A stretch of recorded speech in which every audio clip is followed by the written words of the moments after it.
All right, guys, I have a very perfect video to show you guys that the world leading scientist on the evolution myth.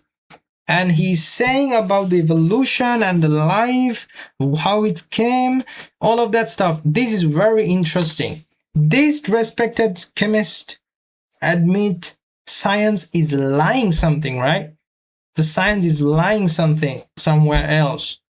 And I want to show you many things on that stuff, the 3D printing food and many things. And what Kent Honvind says about the science, and are they creating life in the laboratory? All of that stuff. So I will show you on this stuff. And first of all, I want to go to the video with the Tucker Carlson, the show, the Tucker Carlson podcast show, this scientist, what he said about the science and the life. Let's watch this. Get back to the question of evolution and what do we know and what don't we know. But can we start at the beginning, which is with life? Yeah. What is life? Well, what is life is not answered by science. There are the characteristics of life. What is life is probably something much better explained in the Bible. Wow. You behold and you say, human life is this way. It's pretty corrupt, and it's fairly weak. It rebels against God. I mean, this is the what is life question. But the characteristics of life is that it's responsive to the environment. It has growth and change. It has metabolism. It breathes, has homeostasis. It's made of cells, and it passes on traits to offspring. Those are the characteristics of life. That's very well defined by science. And now you see scientists trying to change those definitions and give it a much... He said the scientists are trying to change those definitions, right? That's what he said, right? Okay. Smaller number of those things. So it's something that they can claim that they have made, but what they've made is just a bunch of nonsense. It's really not life at all. It's things people have seen for a long time. So he's talking right now about the life that scientists made, right? So he's saying those are nonsense. Wow. And it's just really not life. I mean, show me the homeostasis. Homeostasis is a constant internal state. So if you go outside on a freezing cold day, your body has to maintain its body temperature. And not just your body, every cell in your body has to maintain a proper temperature, proper pH balance, proper proton interactions, has to still make ATP, still has to carry out all of these functions. That's homeostasis. All of these vast number of things that have to happen. You show me any one of your synthetic garbage that you say is a Professor.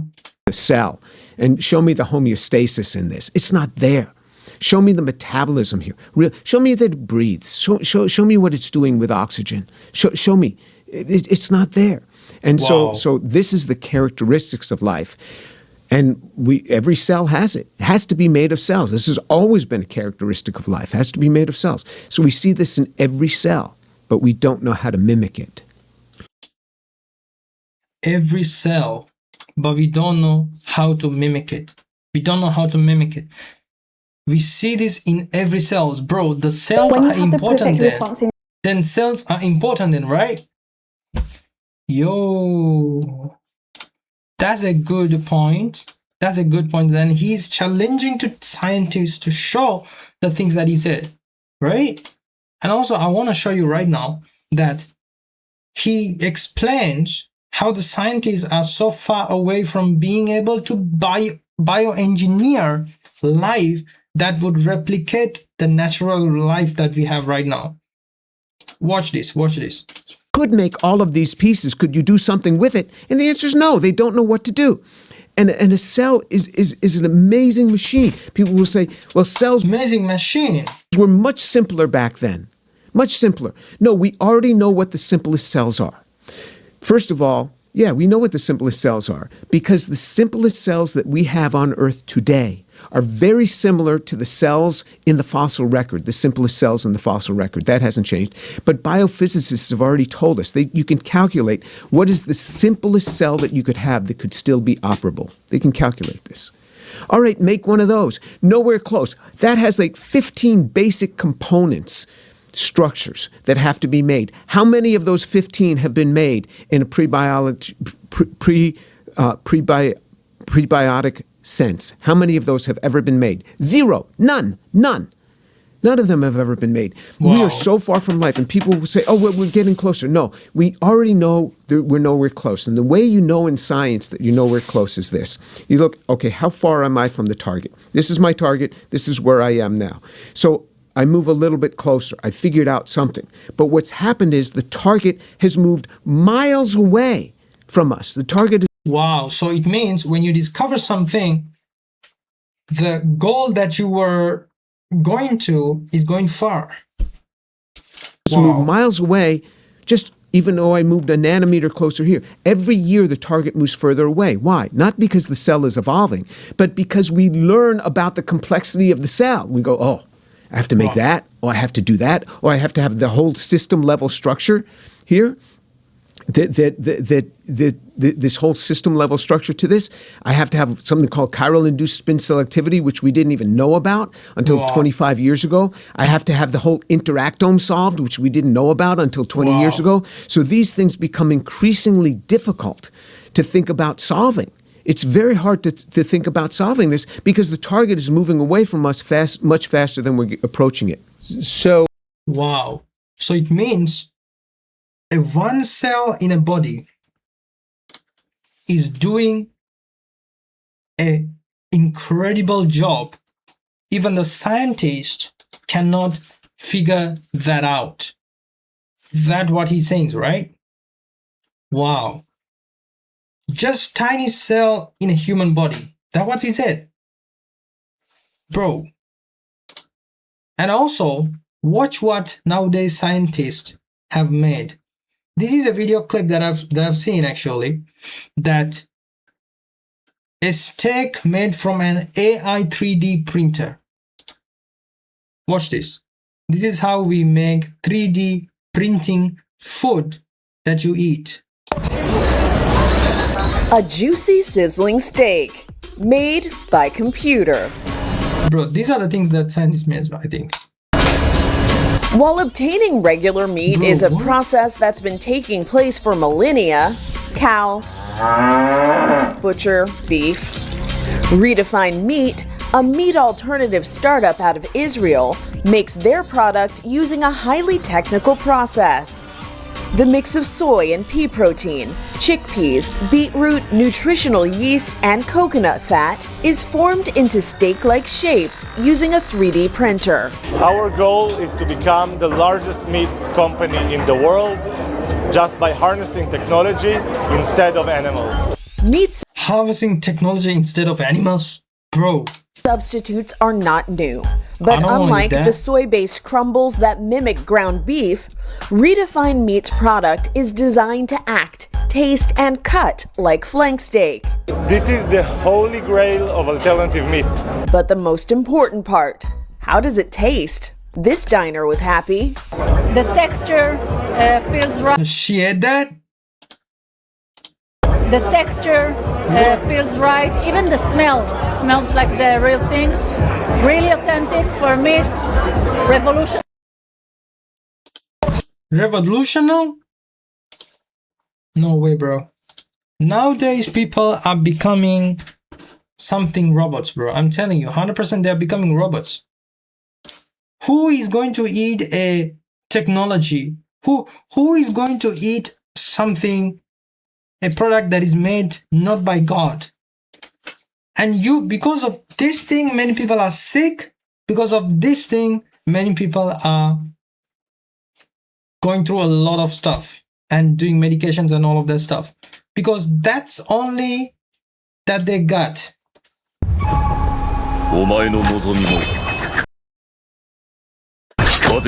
Sorry about that. That's the only thing that they got to create. I'm telling you. Nothing more. The 3D printing food, I think it will come more and more in the future. That they will create more and more, because there will be a famine on that side. If they can create a famine on that side, they can take this kind of food into the industries and to the market more and more to the midst of the people, right? So I don't think a good thing and good side on this stuff, bro. Like, we got to eat what God has said us to eat. We have to eat what God has placed us to eat on this planet, not a 3D printing AI food. The next song I want to show you right now is that Kent Hovind was asked on this podcast of, I think, George Jenko, right? George Jenko's podcast about the life. Watch his response on this stuff. It doesn't happen. It's never been observed. Number 4 is organic evolution. How did life get started? I was in a debate and this atheist said, Hovind, scientists have been trying to make life in the laboratory for a long time. I said, yep, haven't done a thing, have they? He said, what are you going to say if a bunch of scientists make life in the laboratory someday? He was asked that if a bunch of scientists make the laboratory a life in the laboratory, what you're going to say? That's what he's asked, all right? I said, I'm going to say they just proved it took intelligence to make life. They just proved it took intelligence to make life. That's a good point, bro. Did you guys get that? Did you guys get that? Did you guys get that? I don't think you get that. Oh, that's good. That's all they proved. Okay. Number 5. Do you ever get? Wow. Wow. That's a good point that Kent Hovind made on this stuff. And also, Kent Hovind said that they never made life, like natural life, inside the laboratory. No. You're not a type of guy that gets worried about AI. We'll jump into that later. Sorry. Then number 5 is macroevolution, where an animal changes to a different kind of animal. Nobody has ever seen that. 20 times in the first 7 chapters, the Bible says they're going to bring forth after their kind. Cows always have baby cows. Yeah. There are no exceptions. Dogs have baby dogs. You can imagine anything you want. But these timelines they use in our textbook are pure imagination. They're not science. They should never be in a public school textbook. Wow, the textbooks are the things that are in the textbooks, in the science, all of that stuff. They are imaginations. They are just dream world imagination. That's what he said, right? And lastly, I feel like that is like their biggest campaign, right? Oh, yeah. See, microevolution is a lousy phrase. We shouldn't use that, but they do, so I'll explain it. That means there's varieties happen. You could have, one couple could have 20 kids, like the Duggars, and they're all different. You get them the same way, you feed them the same food, you raise them in the same house, and they're different. They're still people. So there's a lot of varieties of humans, varieties of skin colors, hair colors, heights, weights, etc., but they're still human. God said they'd always bring forth after their kind. That is science. Almost all of our public school textbooks have these absolutely stupid family trees showing everything is connected. This one is showing the ladybug and the human and the horse and the frog all have a common ancestor. That is stupid. Tell them I said so. I start off every Thursday and Friday night. I start off my program around all kinds of channels listed on drdino.com. The title of the program is Evolution is the Dumbest and Most Dangerous Religion in the World. Prove me wrong. He said something that is challenging, bro. He said something very challenging. Right there. Right there. He said something very challenging, I'm telling you. I'm telling you, Chad. He said something very challenging at that place. He said the evolution. Let's watch once again. Watch this once again. And most dangerous. He said the evolution. On drdino.com. The title of the program is Evolution is the Dumbest and Most Dangerous Religion in the World. Prove me wrong. Dumbest and most. You really think religion. An amoeba at the bottom of the tree turned into a frog and a ladybug and a human? No way, bro. When I do debates with atheists, I often ask them, like Professor Dave on the internet. I said, do you believe you're related to a strawberry? He said, oh, yeah. We call him Strawberry Dave now. But where is the evidence that shows this pattern? Because science, to me, is like 2 + 2 = 4. We're getting to a place in time, sadly, that people are trying to identify that maybe 2 isn't 2. And that gets into a whole different debate. Right. But yeah, for science purposes, from thus far, they have an equation and it equals out this. Is there something that you're not showing us that they show as a mathematical format that this is? Their answer to this will be, they all have similar DNA. I say, okay, I got 4,000 books in my library. They all use the same 26 letters of the alphabet, all the same code. Does that prove they evolved from each other or came from Morse code or something? No. Oh, that is brilliant. That's the code with which you write English.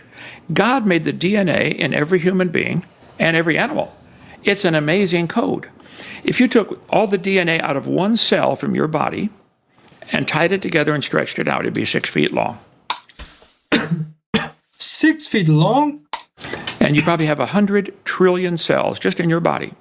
100 If you took trillions. all those cells and tied all that DNA together, it would go across the solar system twice. Wow. That's the code Twice. to make you. And they think it happened by chance. And they'll say, see, ladybugs have DNA also. Yeah, the same guy wrote the code. I bet if you compared Microsoft Word and Microsoft PowerPoint, you would find thousands of identical lines of code. I bet if you're typing in Microsoft Word and you hit spell check, it goes you to the same dictionary that PowerPoint does. What does that prove? The same guys are writing the code. Their biggest argument for evolution is, well, we all have chromosomes and DNA and similar code. Yeah. I think if God, see, the reason God made similarities in the animals, that's so the brown cow can eat the brown cow can eat the green grass and make the white milk, and I can drink it and get the blonde hair. If we didn't have similarities, we could only eat each other. Sure, there's similarities. That's because of the design, the same designer made them. A lot of similarities in the different vehicles coming off the Ford assembly line. You know, the Ford pickup truck and the Ford car both have round wheels. Yeah. What's that prove? They came from an amoeba. It's a good design that works. Okay, round wheels work better than triangle wheels. So That's good. their arguments they always use are so ridiculous on their face. The fact that there are similarities in the DNA code, okay, that proves the same designer wrote the code. It doesn't prove they're related. Yeah. And God made that code so that you can produce a variety of offspring so some will survive in any given climate. I tell people there's 339 recognized breeds of dogs right now. If you took all the dogs in the world and turned them loose in the... Could you bring this closer to you? If you turned all the dogs in the world loose in Alaska, many of them wouldn't survive. They're not built for cold weather. The ones that would survive are the ones with thick, long fur, like a wolf or dingo or coyote, or not a dingo, a husky. Yeah. They would survive the cold weather. Now, if you took the weather's not creating anything; it's selecting a slice of an already existing code. Yeah, true. They already had hair. They already had long hair. That's true, bro. That's true. Like, how come you can say that we have all we have, like, the same DNA, and because of that, we came by chance and we came by amoeba? Now, if you turned all the dogs in the world loose in the desert, now the wolves aren't going to survive because they got the hot, long hair and they get overheated. The thin fur, long-legged greyhound type is going to survive. So nature would select a body type to survive in a certain environment. Natural selection works great. It doesn't create anything. It selects. And if you get some listeners that think it does, call for a debate, please. Wow. It selects. It doesn't create, it selects. So God has made humans, and many people think we came from an amoeba and then it processed and then evolution, all of that stuff. What are you talking about, bro? How come? Just open your eyes and just think about. Just open your mind and just think about it. There's no other way that a man can come to this world. And just think about your one cell that is in your body, DNA or whatever it is. If we stretched out, if it is a 6 feet long, bro, what do you guys think about? What do you guys think about that? And taking all your cells and putting and stretch it out, it's go around the solar system twice. Who coded this? Who did the detail? You guys are watching this on YouTube or whatever it is. Someone created it, right? Someone programmed it behind the scene.